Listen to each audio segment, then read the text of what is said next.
Concepto. A la expresión fuentes del derecho se le atribuyen dos significados diferentes.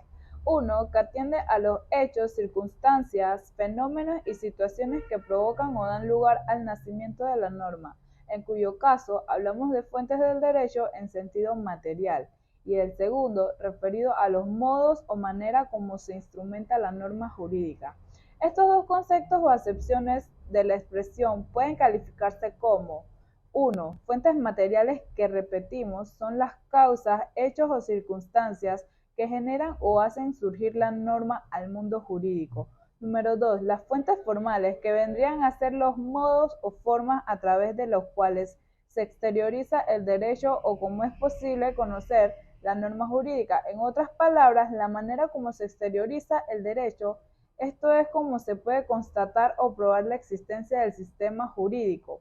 Para este curso nos interesa conocer la fuente del derecho como expresión de ese contenido jurídico que se traduce en la norma regulatoria del comportamiento humano en sociedad. Clasificación de las fuentes del derecho internacional privado.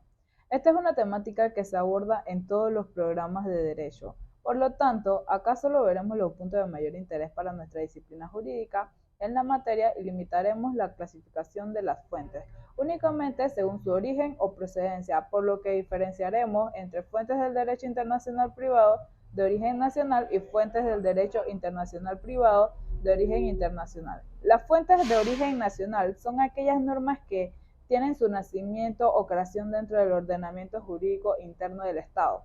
Dentro de estas fuentes tenemos la ley, la costumbre, la jurisprudencia y la doctrina. La ley es la principal fuente del derecho internacional privado de origen nacional, ya que la gran mayoría de las normas, reglas y principios que instrumentan y constituyen esta disciplina están contenidas en la legislación interna del Estado, pero a diferencia de las otras disciplinas del derecho, para el derecho internacional privado, hace poco no existía un único cuerpo normativo que recogiera sistemáticamente todas sus normas. Bien, la jurisprudencia son los precedentes que sientan los tribunales de un estado particular al resolver determinados casos. Cuando exista un criterio jurídico uniforme de aplicación e interpretación de las normas por parte de los tribunales, se crean los precedentes necesarios para la solución de casos futuros. Juega un papel importante en aquellos países en las decisiones de los tribunales se basan en fallos previos. En nuestro caso, la jurisprudencia no es tan importante puesto que los precedentes no son para fallar casos futuros. La doctrina es la opinión o comentario que hacen los tratadistas, autores o estudiosos sobre determinado tema para el caso específico nuestro, sobre aspectos propios del derecho internacional privado.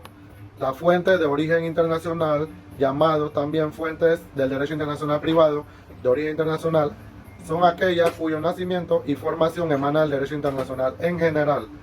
Dentro de la fuente de origen internacional tenemos los tratados, la jurisprudencia internacional y la doctrina internacional. ¿Qué son los tratados o convenios? Bueno, no son más que acuerdos o voluntades celebrados entre dos o más estados o sujetos de derecho internacional público, destinados a producir efectos jurídicos por el derecho internacional público. Los elementos para que estemos en presencia de un tratado propiamente como tal preciso, existe concurrencia de 4 elementos básicos.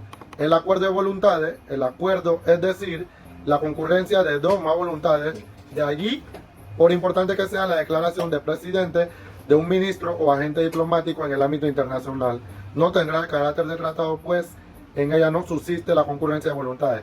De acuerdo. La codificación que se ha hecho al derecho internacional privado a nivel de tratados se orienta en 3 vertientes, de las que vamos a mencionar: tratados como normas materiales. Son aquellos tratados internacionales que se establecen en base a normas materiales que prevén una hipótesis de tráfico jurídico, que ofrece una solución directa en un caso concreto. Los que son los tratados que contienen una solución directa. Esto lo que hace es que recoge normas de conflictos que no resuelven directamente en el caso concreto. Y lo que son los tratados del sistema mixto de codificación, que son tratados que adoptan un carácter tipo material para gobernar algunos supuestos tráficos de una solución directa. De la concurrencia de algunos tratados sobre una misma materia, en el campo del derecho internacional suele presentarse con mucha frecuencia la concurrencia simultánea. Esta concurrencia de una multiplicidad de tratados que regulan la misma materia y conserva su eficacia jurídica. de Barcelona Traction. Esta compañía dice que fue construida o constituida en 1911 en Toronto, Canadá, donde tenía su oficina principal con el único objetivo de crear y desarrollar un sistema de producción y distribución de energía eléctrica en lo que era Cataluña, España. Formó varias sociedades filiales, algunas de las cuales estaban registradas en Canadá y las demás en España. Dice que en el año de 1936 las sociedades filiales satisfacían la mayor parte de las necesidades de electricidad de Cataluña, España. Según el gobierno de Bélgica, algunos años después de la Primera Guerra Mundial, una gran parte del capital accionario de Barcelona Traction fue adquirido por nacionales belgas, pero el gobierno de España alega que no se había aprobado la nacionalidad belga de los accionistas. La Barcelona Traction emitió varias series de bonos, principalmente denominados en libras esterlinas.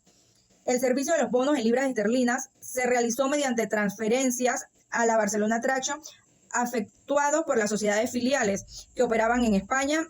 En 1936, el servicio de los bonos de Barcelona Traction fue suspendido debido a la guerra civil española.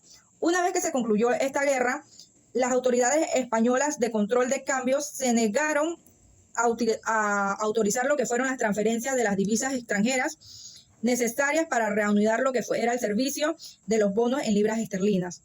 Posteriormente, cuando el gobierno de Bélgica se quejó de esto, el gobierno de España manifestó que no podía autorizar las transferencias a menos que se probara que las divisas extranjeras iban a utilizarse para reembolsos a lo que eran deudas procedentes de la genuina importación del capital extranjero a España y que eso no se había demostrado en ese momento.